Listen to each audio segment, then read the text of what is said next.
Hello, everybody, and welcome to another edition of Charts with Dan. It was a blockbuster weekend at the box office with the Odyssey performing at the top end of expectations and putting up the best live-action debut for a movie this year. And let's jump right into the weekend top 10. The Odyssey was number one with a $123.5 million opening weekend. And already with momentum going into this week, I saw reports saying that Monday's box office, yesterday's, was the best Monday so far this year. But a great first 3 days for the Odyssey, driven, of course, by a lot of IMAX showings. Hard to get a ticket to any IMAX, really, across the country. And we're going to dive way deeper into the Odyssey in just a few minutes.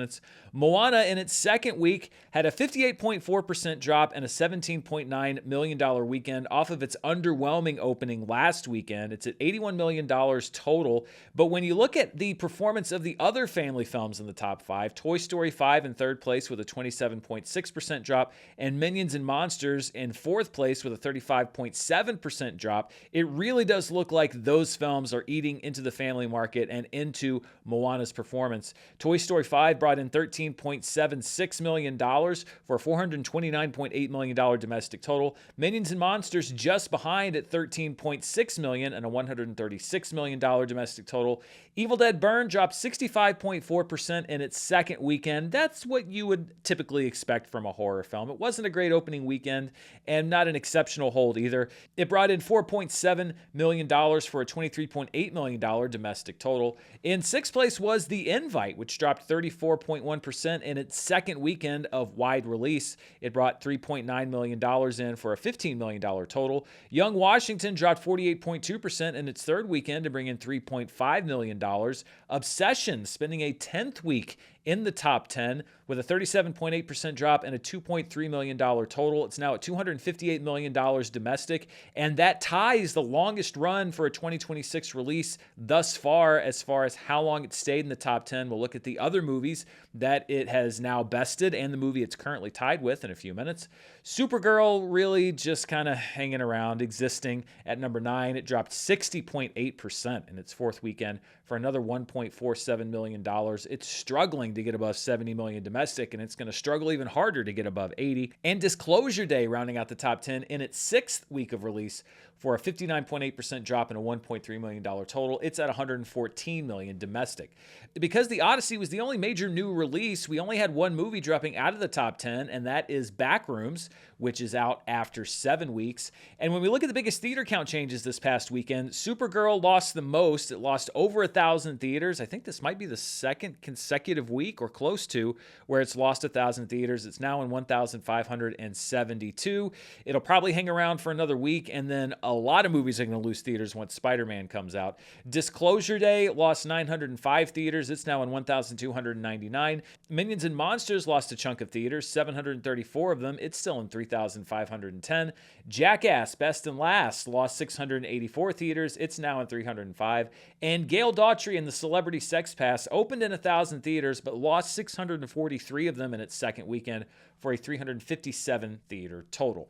This is what this past weekend looked like versus the same weekend in 2025, and it was kind of the inverse of what we saw last weekend, where Superman's opening in 2025 vaulted last year's box office ahead of this year's, with the Odyssey performing well, really driven by the Odyssey. This past weekend was 40.2% ahead of where we were on the same weekend last year. And looking ahead, I think this upcoming weekend we may lag behind 2025 a little bit, but the weekend after that, when Spider-Man Brand New Day opens, I think we're going to blow 2025 out of the water. It would match up to the equivalent weekend last year where Weapons opened, and Weapons certainly had a great box office run, but not like the numbers we're going to see from Spider-Man Brand New Day. So we should look for a bit of a dip next week and then a huge spike the week after. This is what the summer domestic box office looks like so far. The top 5 are unchanged from last week. Toy Story 5, Obsession, The Devil Wears Prada 2, Backrooms, and The Mandalorian and Grogu. Minions and Monsters moves up 1 spot to number 6, but The Odyssey is charging hard. It enters at number 7 on the summer box office list, bumping Disclosure Day down to number 8 and Scary Movie down to number 9. Moana enters the top 10 at just over $81 million, but it's going to hang around until Spider-Man, and then it will be out. And that takes us us to my summer predictions, and officially now I have my first disqualification, elimination. I picked Supergirl to be the 8th highest grossing movie of the summer. It is now mathematically eliminated from being a top 10 movie, so I will go at best 9 out of 10, but it's not going to be that. It's going to be 8 out of 10 or 7 out of 10. Scary Movie right now is where I picked it. I said it was going to be the 9th highest grossing film of the summer. It's currently at number 9. Toy Story 5 I predicted to be the number 1 movie of the summer. We'll see how that holds up against Spider-Man Brand New Day, but it's that 3, 4, 5 that's just looking rough. I picked Moana to be the 3rd highest grossing movie. It may not even make the top 10. Minions and Monsters, I picked at number 4. I don't know where that's going to settle out. The Odyssey, I only picked to be the 5th highest grossing movie of the summer. I think that it is easily headed to the top 3 or 4. So it's going to be a mixed result, a mixed bag for me this year. I was kind of better in a way at the middle numbers than I was at the top, which is opposite of how it often is. But we will see. There's a whole 6 weeks left of the summer movie season and then some time for it to settle out after that. But it's not looking like a banner year for me as far as my predictions. But then again, I've never said that my predictions are foolproof. All right, so let's dive down into the opening weekend for the Odyssey. First of all, let's look at the top opening weekends domestically for the year so far. And as I mentioned earlier, the Odyssey had the best opening weekend for a live action film so far in 2026. Let's be honest, this is going to stand for 2 weeks until Spider-Man Brand New Day comes out. But enjoy that number 3 spot for right now. It comes in actually not far behind the Super Mario Galaxy movie, although that movie opened on a Wednesday. And Toy Story 5 still has the best opening of the year, again, I think for another 2 weeks at $159.6 million. So the Odyssey coming in ahead of Michael and The Mandalorian and Grogu for the top live action opening of the year. As far as openings for R-rated films this year, the Odyssey is number 1 and easily number 1 by over $40 million. It replaces the previous top opening R-rated film, which was Backrooms, which opened to $81 million. Scream 7, Scary Movie, and Mortal Kombat 2 round out the top 5, followed by Wuthering Heights, Send Help, Iron Lung, Obsession, and The Drama. So Robert Pattinson and Zendaya right now bookending the top R-rated opening weekends of the year. And the Odyssey also put up one of the best R-rated opening weekends of all time. As a matter of fact, it was the best non-Deadpool R-rated opening weekend of all time. Deadpool and Wolverine, Deadpool, and Deadpool 2 are the top 3 R-rated films as far as the all-time opening weekend record. The Odyssey came in actually right behind Deadpool 2, but it wasn't able to get over $125.5 million. So the Merc with the Mouth still owning those top 3 spots, but then the Odyssey coming in at 4th, followed by It, Joker, The Matrix Reloaded, It Chapter 2, Logan, and The Hangover Part 2. The Odyssey also replacing the Fantastic Four First Steps as the 10th best opening of July all time, if you don't adjust for inflation. The Odyssey coming in right behind Superman by about $1.5 million. The other top openings for July are Pirates of the Caribbean, Dead Man's Chest at number 8, Thor, Love and Thunder at number 7, The Dark Knight at number 6, The Dark Knight Rises at number 5, Barbie at number 4, Harry Potter and the Deathly Hallows Part 2 at number 3, The Lion King at number 2, and the top July opening of all time, another R-rated film. So bookended R-rated films here, which was Deadpool and Wolverine 2 years ago at $211.4 million. Now, not to take too long of a little side Odyssey myself here, but some people may be asking, because you saw Superman and the Odyssey side by side on that chart, well, Dan, you seem a little bit more optimistic about the Odyssey, whereas last year with Superman, you were perhaps a little bit more measured in your response to the opening weekend. And it's true, they did both open about the same domestically. I am a little bit more positive on the Odyssey because of the international numbers. The Odyssey opened with about $45 million more internationally, and we'll look at that in a few minutes here, than Superman did. And if you go back and watch that Superman episode from last summer, I said, well, it's a good domestic opening, but the international numbers are a little soft. And the fact that those numbers are a little soft means that it puts a little bit more pressure on that weekend number 2 domestically before we can really write the story on this. I don't think we're in the same situation with the Odyssey. It looked like there was much broader worldwide appeal, and it also looks like we are carrying that box office momentum into this week as well. But that's why I like to get so deep into the numbers on this show, because sometimes you can look at 2 movies that open about the same on the domestic side and say, well, why aren't you telling the story the same way? It's largely because there are a lot of factors that go into trying to report as accurately as I can. I do think that the Odyssey is better positioned than Superman was this time last year. But Superman, let's not forget, was not a net negative necessarily box office story. It did about what it needed to do. I think that the Odyssey, though, is in a position to do better. Let's look at where the Odyssey stacks up as far as Christopher Nolan openings, and it joins The Dark Knight Rises and The Dark Knight as the only 3 Christopher Nolan films to open to over $100 million domestically. The Dark Knight Rises opened to $160.8 million, and The Dark Knight opened to $158.4 million. The Odyssey opening to $123.5 million. Oppenheimer comes in fourth at $82.4 million, followed by Inception at $62.7 million.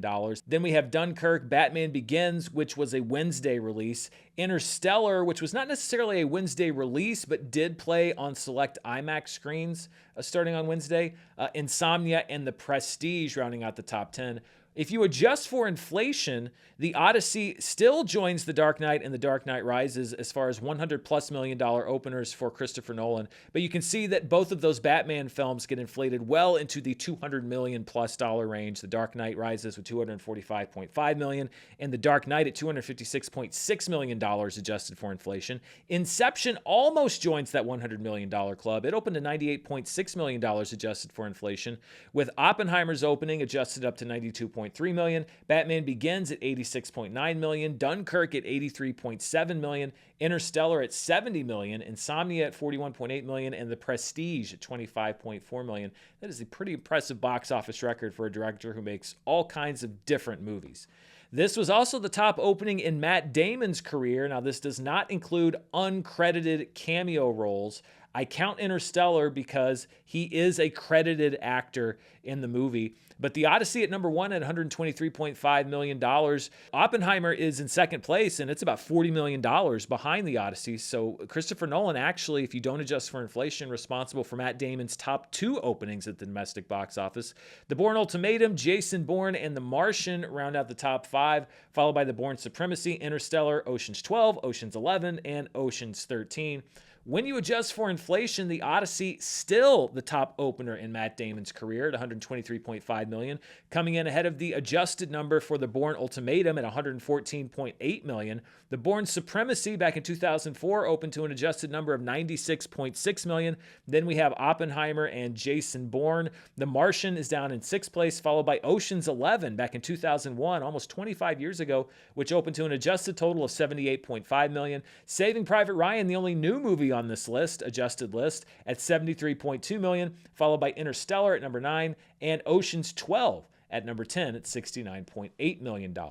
And that brings us to this week's Charts with Dan trivia question. The Odyssey is Christopher Nolan's 6th film released in the month of July, including the opening weekend of the Odyssey. What is the combined worldwide gross of those 6 films? And this is really kind of pure trivia because I don't expect you to know the answer to this. I just found this very interesting. So the combined worldwide gross of all 6 of Christopher Nolan's July releases, the answer is just over $4.7 billion worldwide off of those Christopher Nolan July releases. For reference, that's about $250 million more than the total global box office of the Mission Impossible franchise.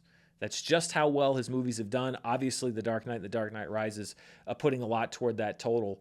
The movies included, by the way, are The Dark Knight, Inception, The Dark Knight Rises, Dunkirk, Oppenheimer, and now The Odyssey. And last week, I asked members here on the channel how big they thought the Odyssey's domestic opening would be. 6% of voters said that they thought it would open to less than $80 million.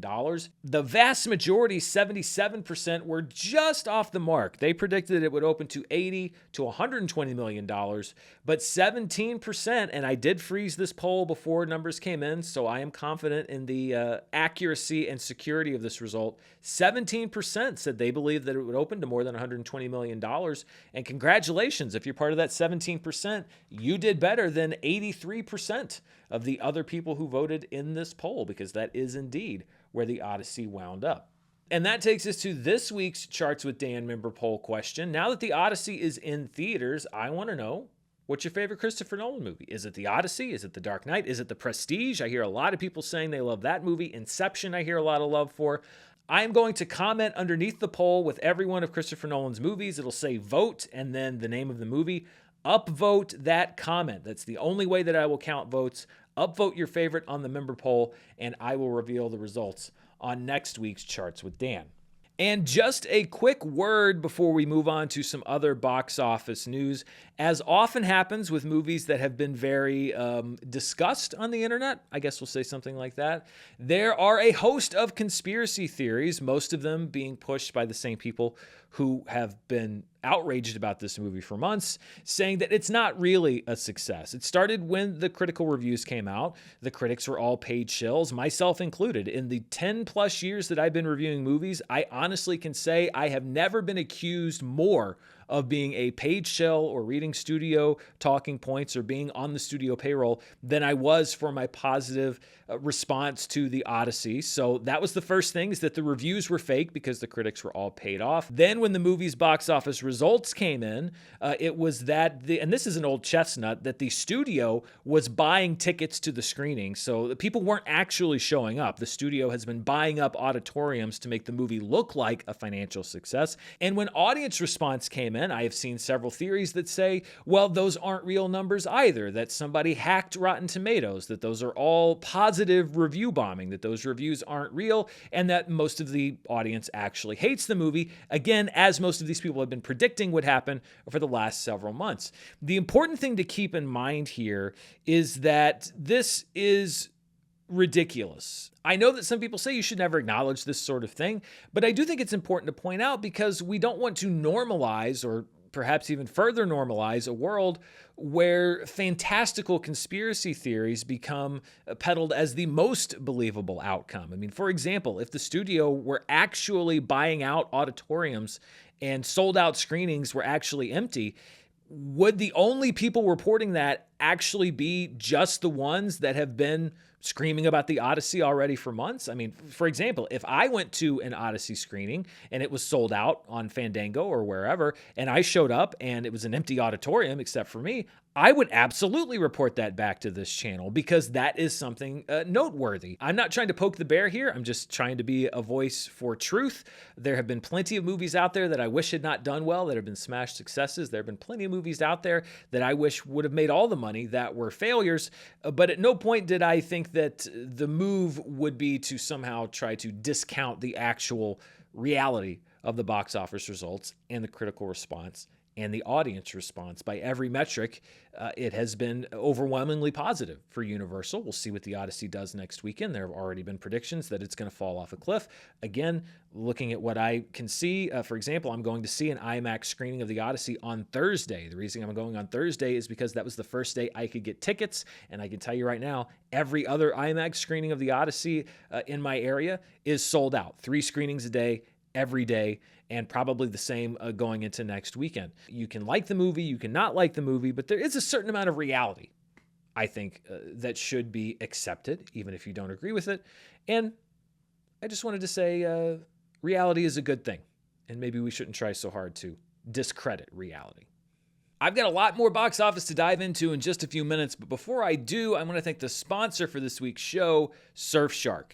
As we've just seen, summer is peak movie watching season, and for a lot of people, that means watching movies at home and in theaters. And if you're watching a lot of movies on streaming or doing anything online, you'll want to make sure your activity is secure with today's sponsor, Surfshark VPN. Surfshark masks your IP address to ensure that your data is secure. That means you're covered whether you're browsing, watching, or even gaming at home, where Surfshark can help you avoid things like DDoS attacks. And because you can change your virtual location and IP address, that also means you may be able to access content that is geo-restricted at your location. I didn't know how relieving it was to be able to connect to public Wi-Fi or use a public network without worrying about data security until I started using a VPN. Surfshark doesn't just protect your online activity, it also helps you make sure you're getting the best prices shopping online, monitors your email for phishing attacks, and blocks online ads, trackers, and more, all with the click of a button. You can go right now to surfshark.com/Murrell and use the code Murrell, Murrell, to get 4 extra months of Surfshark VPN at checkout. That's surfshark.com/Murrell with the code Murrell to get 4 extra months at checkout. While you're watching movies, Surfshark is watching your back. All right, let's take a look at some of the other movies that are in the top 10, and we will start with Toy Story 5. It is now the 5th highest grossing film domestically in Pixar history, and it's actually right behind Toy Story 4. It'll be in that number 4 spot by next week. It looks likely it'll get as high as number 3. I don't think we're going to get into that $600 million range, so I think it'll peak probably at number 3, but of course I will keep tracking it through the rest of its release in theaters.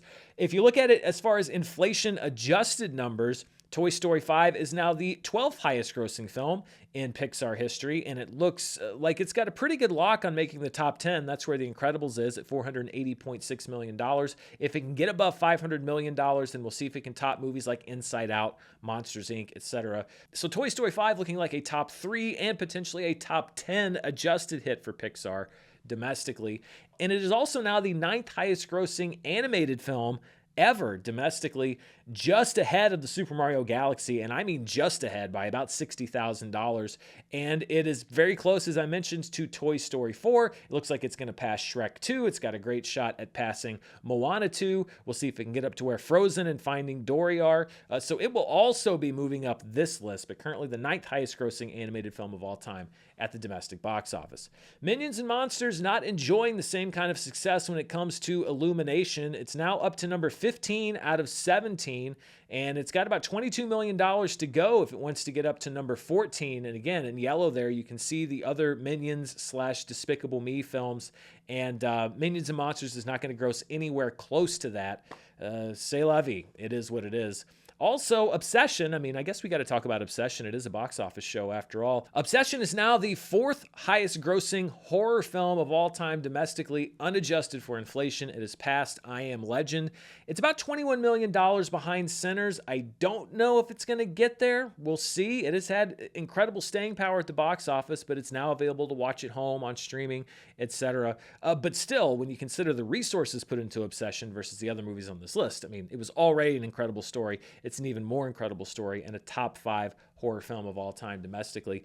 And I mentioned that it is now tied for most weeks in the domestic top 10 for a 2026 release. It is tied with Project Hail Mary. They both spent 10 weeks in the top 10. Michael spent 9 weeks in the top 10. Super Mario Galaxy and Hoppers both had 8 weeks in the top 10. And Backrooms and Goat spent 7 weeks in the top 10. If Obsession can stay in the top 10 for one more week, and there is no major new release this weekend, so unless it falls off a cliff, which it has really never done, I have no reason to think that it won't stick around in the top 10. It will be the longest tenure in the top 10 for a 2026 release at 11 weeks. I don't want to count the chickens before they hatch, but it looks very favorable for Obsession to stick around for at least one more week in the domestic top 10.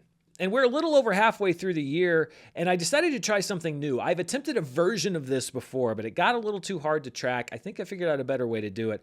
I want to talk about the actors that have racked up the most money at the domestic box office in 2026. So if you're in 2 or 3 different movies, you're obviously probably bringing in a lot of box office. I want to see who has earned the most, and it is a very interesting list. It's going to get less interesting in a couple weeks, but right now it is a very interesting list. So let's take a look at the 10 highest grossing actors at the domestic box office in 2026. And the number one answer is an obvious one. Everybody say it with me. The highest earning actor domestically so far this year is Melissa Villaseñor. That's right. At nearly $600 million domestically, she is the highest grossing actor of the year because she had voiceover roles in Hoppers and Toy Story 5. The criteria, by the way, in order to be eligible for this list, you have to have played a named character in a movie. So you can't be credited as sort of a generic name or as additional voices. You have to play a named character. Melissa Villaseñor was voicing 2 named characters, one in each of those films.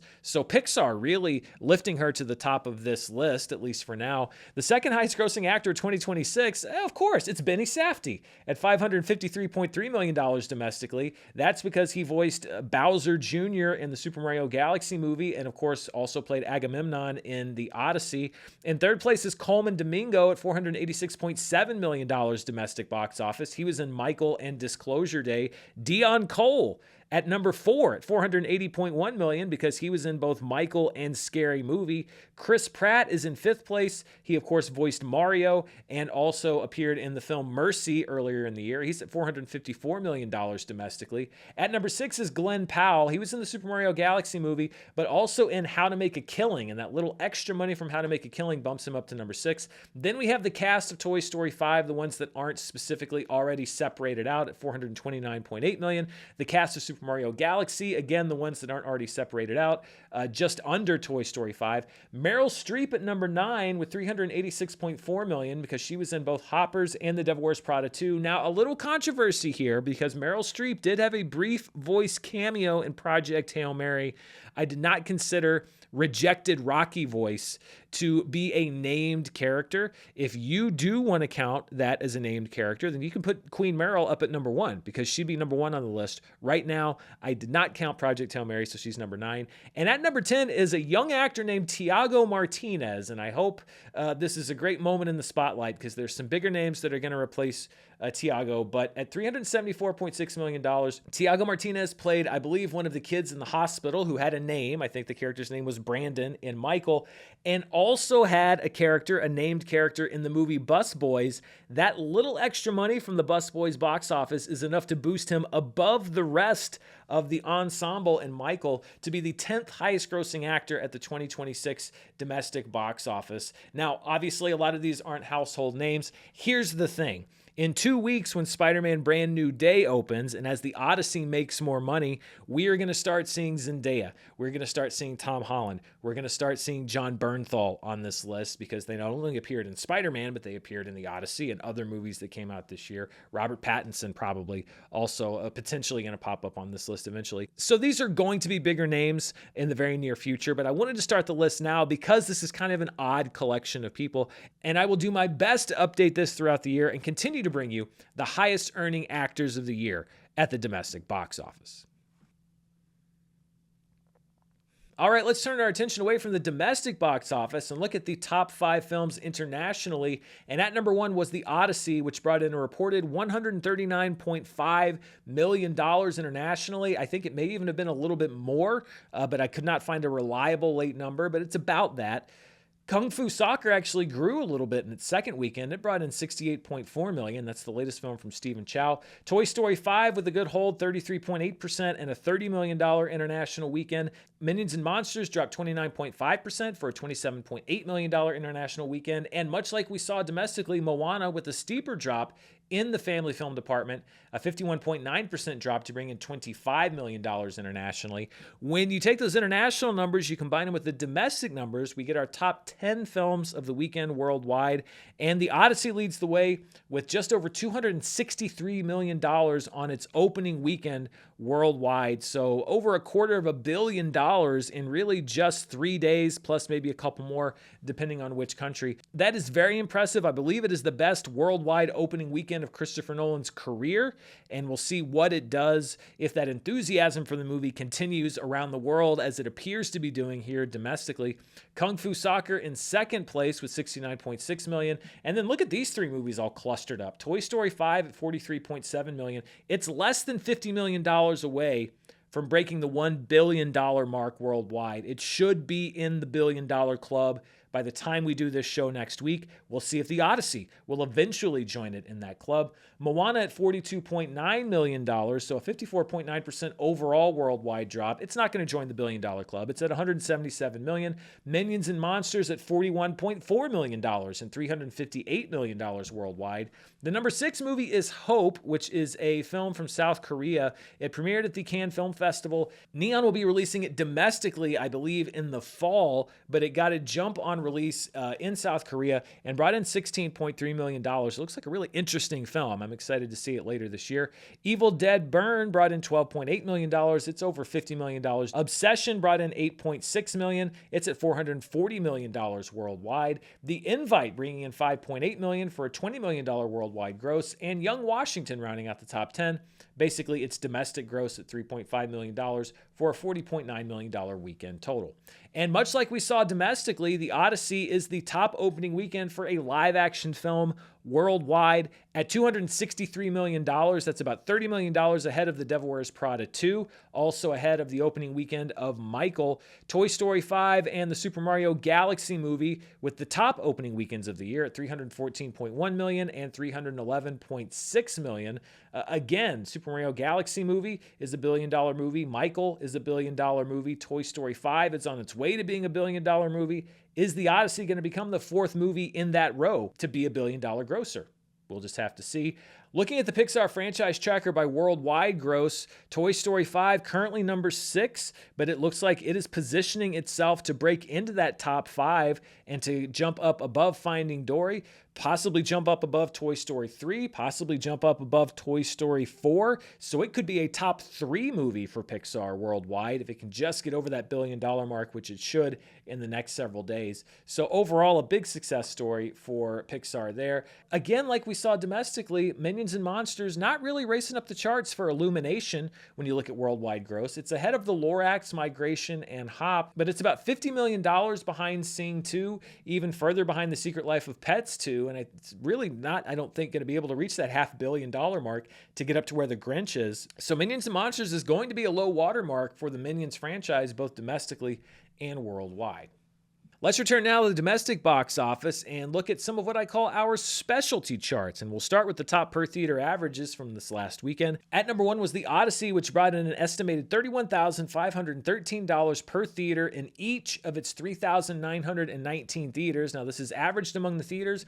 I would imagine that was a much higher gross for IMAX theaters than it was for theaters that would not have an IMAX auditorium. But still, $31,000 average across those theaters. That's pretty good. At number 2 was The Kidnapping of Arabella, playing in just one theater, which brought in $10,869. It's an Italian film that premiered at Venice last year. Chris Pine with a role in that film as well. At number 3 is a documentary I got a chance to see at Sundance. It's called American Pachuco, The Legend of Luis Valdez. I believe it won the documentary award at Sundance, playing in just one theater. It brought in $7,500. It was a really interesting movie. It's about Luis Valdez, who was a prolific artist, who directed La Bamba, wrote that film, wrote so many other films. I was not aware of his life and his career, which extends beyond film and television. So if you get a chance to see that, it's a really interesting documentary. Moana comes in fourth at $4,270 per theater in 4,200 theaters, and Toy Story 5 rounding out the top 5 at just over $4,000 per theater. These were the top films in limited release, which I define as fewer than 1,000 theaters. At number 1 was a film from India called Dastar, which brought in $222,000. It's a Punjabi language drama about a Sikh immigrant and his difficult life as an immigrant in the UK. At number 2 was Dhamal 4, which was also in release last week. It brought in $179,000 in 100 theaters. Maddie's Secret, playing in 85 theaters, brought in $80,000. At number 4 was the documentary Mary Oliver, Saved by the Beauty of the World, playing in 30 theaters. It brought in $50,000. It is about the award-winning poet who passed away in 2019, and the restoration of Sherman's March, which popped up on this list a couple weeks ago, is back in the top 5. It just brought in $13,000 in 8 theaters. This was not a robust weekend for limited release films. I guess everybody was at the Odyssey. This is what the 2026 domestic box office looks like for the year so far, and we have a new number 1 movie, Toy Story 5, now the highest grossing film domestically of 2026, replacing the Super Mario Galaxy movie, which moves down to number 2. Michael's at number 3, followed by Project Hail Mary and Obsession. The Devil Wears Prada 2, Backrooms, The Mandalorian and Grogu, and Hoppers are number 6 through 9. Minions and Monsters is currently number 10, but the Odyssey is going to supplant Minions and Monsters in the next probably 2 to 3 days. Actually, no, probably tomorrow, honestly, looking at the numbers I was seeing from the Monday box office. So probably as you're watching this, the Odyssey will be at number 10, and we'll see how far up this list it goes. This is what the worldwide box office looks like so far for the year. We have the Super Mario Galaxy movie at number 1. Now, this is interesting. Michael may actually be the number 1 movie of the year worldwide, depending on what the grosses look like. It's only about $500,000 behind Super Mario Galaxy. It may be the number 1 movie of the year briefly, but I think that Toy Story 5 is going to sneak up and pass both of them before next week's show. But I'm going to keep an eye on that, because look at how close both Michael and the Super Mario Galaxy movie are as far as box office gross. The Devil Wears Prada 2 is at number 4, followed by Project Hail Mary, Pegasus 3, Obsession, Hoppers, Backrooms, and The Mandalorian and Grogu. So no change this week, but I do expect the Odyssey to be on this list by the time we get to the show next week. So that's everything I've got for you from the box office. Let's briefly take a look at the world of streaming, and we'll start with the latest numbers from Netflix. This covers the week of July 6th through the 12th. New numbers will be out later today, and it was a very low week for Netflix viewership. The number one program was Enola Holmes 3, but it only brought in 12 million views total, followed by I Will Find You at 11.49 million views. Agent Kim Reactivated is in third place, followed by Shipwrecked, Nightmare at Sea, which is a Netflix documentary about the 2012 Costa Concordia disaster. Voicemails for Isabel is at number 5, followed by Worst Neighbor Ever at number 6. At number 7 is Nothing to Lose, which is a French movie about a woman fighting to save her child from leukemia. At number 8 was the debut of the new series Little House on the Prairie. It only opened with 6.44 million views, so not a huge viewership there. Avatar: The Last Airbender Season 2 is at number 9 at 5.16 million views. And at number 10 is the movie The Doorman, which is a 2020 release starring Ruby Rose about a soldier who becomes a doorman after returning home and fights to protect a family in New York City. 4.7 million views. That's a top 10 program. Now, as I mentioned, the viewership on Netflix not only was low for the last rating sheet that we got, but has been pretty low this year. And I've mentioned that on this show several times.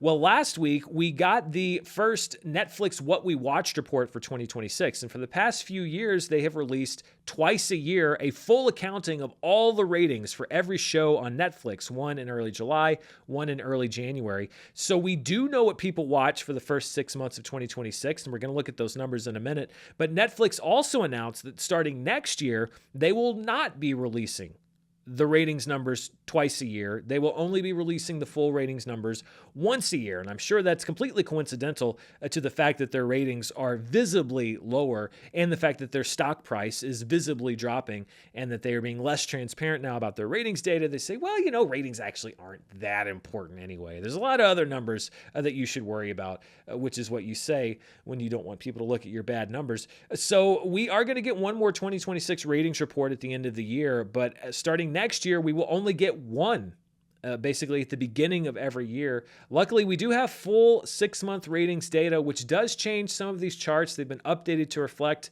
the full data for January through June. So let's start with the most watched Netflix programs in 2026. Now, the order has changed from what I had, which was based only on available ratings data. I could only see the top 10 for each category every week. Once I plugged in all the numbers, War Machine is the most watched Netflix program in 2026 at 146.92 million views. Then we have the Netflix original movie The Rip, starring Matt Damon and Ben Affleck at 136.17 million views. Swapped is in third place. I believe it was in first place based on the original information that I had, at 133.47 million views. K-Pop Demon Hunters still the fourth most watched program of the year with 130.35 million views. Apex at number 5 at 128 million views. His and Hers brought in over 100 million views. That's good enough for number 6. Bridgerton Season 4 just over 100 million views, but that's low compared to the success of the series in the past. Thrash at number 8 with just under 100 million views, followed by I Will Find You at number 9. And People We Meet on Vacation, which I think is the only program that actually rotated back into the top 10 with the revised numbers, at 77.77 million views. Now, we also have some updates to the most watched Netflix films since they began providing ratings data in 2021. These are the most viewed films over that 5-year period. K-Pop Demon Hunters now with a total of over 600 million views based on all of Netflix's ratings reports, coming in over 200 million views ahead of the number 2 movie, which is Red Notice, which is now over 400 million views. The Boss Baby, Netflix's third most viewed film since 2021 at 311 million, followed by We Can Be Heroes at 300 million views. I don't even know what that movie's about. The Super Mario Brothers movies at number 5. Shrek moves up to be the 6th most viewed Netflix film in the past 5 years at 252 million views, followed by Minions at number 7. The Gray Man moves down to number 8. Leo moves up 1 spot to number 9. That's the Adam Sandler gecko or lizard animated movie. And Paw Patrol the movie moves into the top 10 at 240 million views. That knocks out Extraction 2, which had been in the most viewed films. There are no new entries as far as the most viewed Netflix series since 2021 and when the ratings data began. Wednesday Season 1 still number 1 at over 400 million views, followed by Squid Game Season 1 and Stranger Things 4. Bridgerton Season 1 moves up to number 4. Squid Game Season 2 moves down to number 5. Stranger Things 3 is at number 6. Bridgerton Season 2 moves up to number 7 with 191.99 million views. So again, the new season of Bridgerton at 100 million views, it's about half of what Season 2 has on this chart. Maybe it'll gain more over time. The Night Agent Season 1 moves down to number 8. Adolescence and Squid Game Season 3 round out the top 10. And really, Bridgerton, the only one. I mean, I guess there will be a new season of Wednesday at some point, but no currently running shows on this top 10. And none of the new seasons of those shows really have jumped onto this top 10, or at least not very high up. And as far as the most viewed Netflix programs overall since 2021, K-Pop Demon Hunters leads the way, followed by Wednesday Season 1, Red Notice, Squid Game Season 1, The Boss Baby, the 5th most viewed Netflix program since they started reporting data in 2021.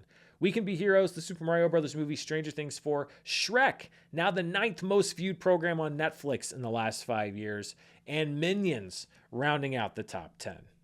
Let's take a look now at the latest numbers from Nielsen. Now, these are domestic numbers only, not global numbers like the Netflix ones we just saw, and they're delayed by about a month because that's how Nielsen rolls. So this is for the week of June 15th through the 21st, and let's look at the most watched streaming movies. At number 1 was Maternal Instinct on Netflix at 16.45 million hours watched. In a distant second was Voicemails for Isabel at 6.6 million hours watched. Then we have Hoppers at number 3, and the rest of the top 10, all new movies. Percy Jackson and the Lightning Thief at number 4, 5.65 million hours watched. Song Sung Blue, an Oscar nomination for Kate Hudson at number 5, just over 4 million hours watched. Flowers in the Attic at number 6. And then this was the week of Toy Story 5 releasing, so we saw a big surge in viewership on Disney+. Toy Story at number 7, 3.96 million hours watched. Toy Story 3 at number 8, 3.5 million hours watched. Then we have Percy Jackson Sea of Monsters at number 9. And Toy Story 4 at number 10, 3.45 million hours watched. I can't believe Toy Story 2. Maybe the best one. Toy Story 3 is. But still, it's sad not to see Toy Story 2 on here. I guess there's only so many spots in the top 10. These were the most watched streaming shows for that week. At number 1, with a huge debut, was I Will Find You on Netflix with 30.7 million hours watched. That comes in ahead of Love Island USA as far as the most watched show on streaming for that week. Bluey's in 3rd place, followed by The Big Bang Theory and Sweet Magnolias. Grey's Anatomy's in 6th place. Dutton Ranch is in 7th. House of the Dragon returns to the top 10 at 10.35 million hours watched, followed by SpongeBob SquarePants and The Polygamist on Netflix.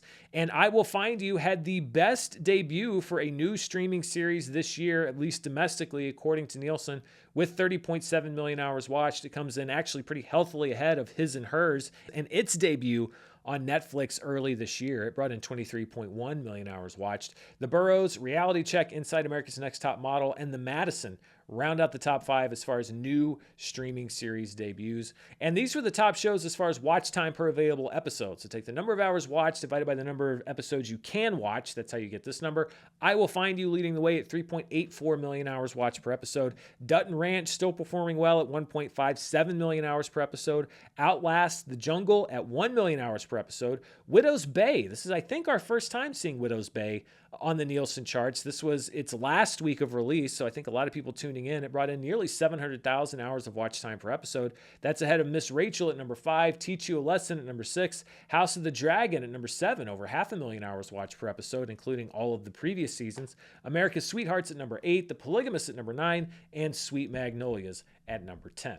And that's all the numbers I have for you this week. I know it was a long show, but there's been a lot going on. Before I go, I just wanted to point you to some things that you might be interested in watching, both at home and in theaters this upcoming week. First of all, today on Tuesday, you can watch The Mandalorian and Grogu at home via premium video on demand, as well as digital rental. Scary Movie, also available to watch at home, and Leviticus, able to watch at home, one of my favorite movies of the year.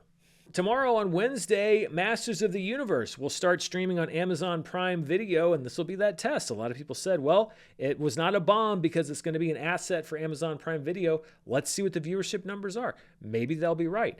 On Thursday, Star Trek Strange New Worlds Season 4 makes its debut on Paramount Plus, and a new spinoff from The Big Bang Theory, Stuart Fails to Save the Universe, also debuts on Thursday on HBO Max. Then on Friday, there are no major blockbuster films opening in theaters, but we have Her Private Hell, which is the latest film from Nicholas Winding Refn. It stars Sophie Thatcher and Charles Melton. It debuted at Cannes, and right now critical consensus is split 50-50 on the movie, which seems very apt considering his previous films. Hadestown the Musical, which is a Tony Award-winning musical, has a professional shot version, so basically sort of like the Hamilton on Disney+. It's the stage show, but shot very cinematically. It'll be in theaters for a limited theatrical run, I think only a few days this weekend. Also opening in many theaters around the country is Motor City, starring Alan Ritchson as a wrongfully convicted man who gets out of prison and wants revenge. He's really leaning heavily into that action thing. Bad Counselors will also be in many theaters this weekend. It's about two college guys who serve community service at a Christian summer camp. Something tells me they may see the error of their ways. This movie's been on quite a journey. Avatar Aang, The Last Airbender. It was originally going to be theatrical, and then it got moved to streaming, and then it was leaked, and now it's kind of both. It will be in an extremely limited theatrical release on Friday. I think it's only a few theaters around the country, and it will be released on Paramount Plus this Saturday. So if you've been waiting for this movie, you can check it out on Paramount Plus on Saturday. And if you're lucky enough to probably be in LA and New York, you can maybe catch it on the big screen. Debuting on Netflix Friday is the latest Kevin Hart Netflix collaboration. It's called 72 Hours. He plays an executive who joins a bachelor party weekend with a bunch of much younger guys by mistake after being included, I think, in a text chain. So if you like Lyft and other Kevin Hart Netflix shows or movies, then here's another one. And premiering on Apple TV Plus, you knew it was coming, the pickleball movie. It's called The Dink. Jake Johnson stars in a pickleball comedy produced by Ben Stiller. It's about a former tennis pro who takes up pickleball, and it co-stars Ben Stiller, Ed Harris, Patton Oswalt, and Mary Steenburgen. You know, if there's a hot trend, there's going to be a major Hollywood studio that gets a movie made 2 to 3 years after the trend is really at its hottest. And that's everything I've got for you this week. Thank you so much to Surfshark for sponsoring this episode, but most of all, thank you for watching. Be sure to stay tuned right here for the latest in movie news, reviews, box office, and more. The box office gets to take a bit of a breath before we get hit with the Spider-Man steamroller next week. But there's a lot of stuff going on between now and then. We got Comic-Con coming up this weekend. Who knows what's going to pop up? So stay tuned right here. Hit that subscribe button. Hit the bell so you know when I upload a new video. Thank you so much for watching. Until next time, stay safe, and I'll see you then. Bye.